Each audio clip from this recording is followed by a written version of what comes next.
নিভিয়ে দিলে অন্ধকার, পর্দা তুলে দিলে আবার আলো।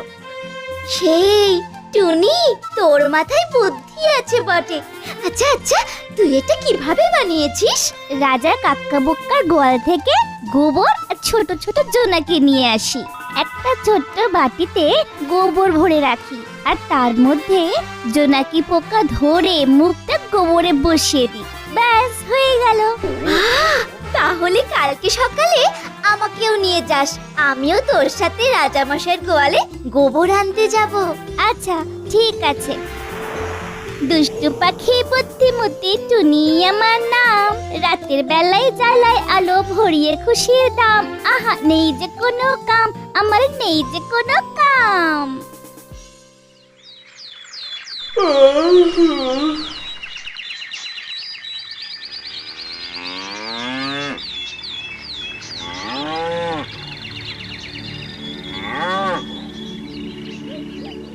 দে দে, তাড়াতাড়ি দুধটা দে।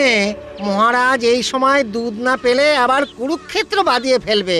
এই তো আমি ঘটিতে ভরেই রেখে দিয়েছি, নিয়ে যান। এই দেখ শালু, এইখানে গোবর একসাথে জড়ো করা আছে। বাবা, চল চল চল, এখান থেকে গোবর নিয়ে যাই, আর তারপর বাসায় গিয়ে একটু একটু করে জমাই। চল। হ্যাঁ হ্যাঁ, চল চল।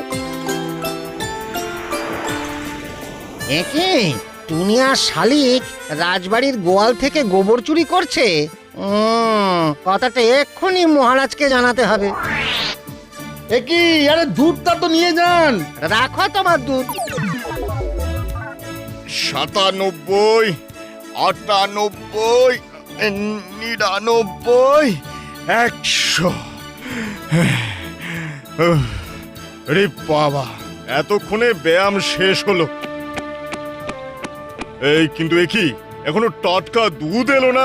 কখন দুধ নিয়ে আসার কথা? সব সব কর্মচারীগুলো ফাঁকিবাজ হয়ে যাচ্ছে। হ্যাঁ, মহারাজ সর্বনাশ হয়ে গেছে। কি হয়েছে? কি হয়েছে? আর আমার টাটকা দুধ কোথায়? হ্যাঁ, কি সর্বনাশ হয়েছে? টুনি তার বন্ধু শালিককে নিয়ে এসে রাজবাড়ির গোয়াল থেকে গোবর চুরি করে নিয়ে যাচ্ছে। হ্যাঁ, সে কি রাজবাড়ির গোয়াল থেকে চুরি? সর্বনাশ! এই কোথায় কোথায় টুনি? কোথায় কোথায় সে? আজ আমি ওকে ছাড়বো না। হ্যাঁ, ছাড়বো না। ওই দেখুন মহারাজ, ওই ওই ওই দেখুন। কি এ তো দিনের আলোয় গোবর চুরি করছে? হ্যাঁ, চুরি নয়, বলুন ডাকাতি ডাকাতি। এরপর তো রাজবাড়িতে আর গোবর থাকবে না, না হবে ঘুটে, না জ্বলবে উনুন।